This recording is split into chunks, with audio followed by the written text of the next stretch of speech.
Hello லாய்டர், good Morgan. என்னுடைய ஃபார்லேசூனுக்கு வந்து இப்போ டைம் ஆயிடுச்சு.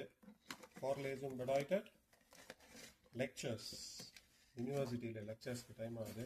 காலையில் சமைச்சு வச்சுட்டேன், ஆனால் காலையில் பிரேக்ஃபாஸ்ட் ஃப்ரூட்ஸ்க்கு நல்லா ஹெவியாக சாப்பிட்டதுனால எனக்கு வந்து பசி இல்லை.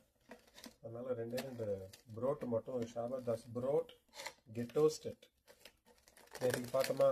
ஷாபர்தாஸ் ப்ரோட் கெட்டோஸ்டட் எடுத்து பேக் பண்ணிட்டு இப்போ கிளம்பணும். நான் வந்து இது போட்டேன், கோட் ஜாக்கெட் போட்டேன். இதை வந்து டாய்ஷில் இஷ் ஹாப தி யாக்க ஆன் கெட் சோகன் சிஎன் அப்படிங்கிற அந்த வேர்ப்லேருந்து இது வரும். இது அப்புறம் முடிக்கிறேன். ஆக இப்போ சிஎன் அப்படிங்கிறது டு புல் அப்படின்னு அர்த்தம். ஆன் கெட் சோகன் அப்படிங்கிறது பார்ட்டிசிபிள்ஸ் வை. இப்போ இந்த இடத்துல முக்கியமான ஒரு விஷயம் தெரியுமா, ரிஃப்ளெக்சிவ் வேர்ட். நான் வந்து ட்ரெஸ் போட்டேன், ஜாக்கெட் போட்டேன் அப்படின்னு சொல்றது ஏன்னா எனக்கு போட்டேன்னா இல்லைன்னா என்னுடைய பசங்களுக்கு போட்டு விட்டேனா அப்படின்னு ஒரு கேள்வி வரும், இல்லை வேற யாருக்காவது போட்டு விட்டேன் நான்.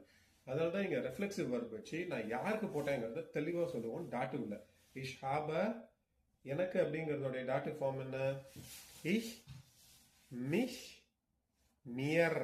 இஷ் ஹாப மியர் தி யாக்க an Getzogen.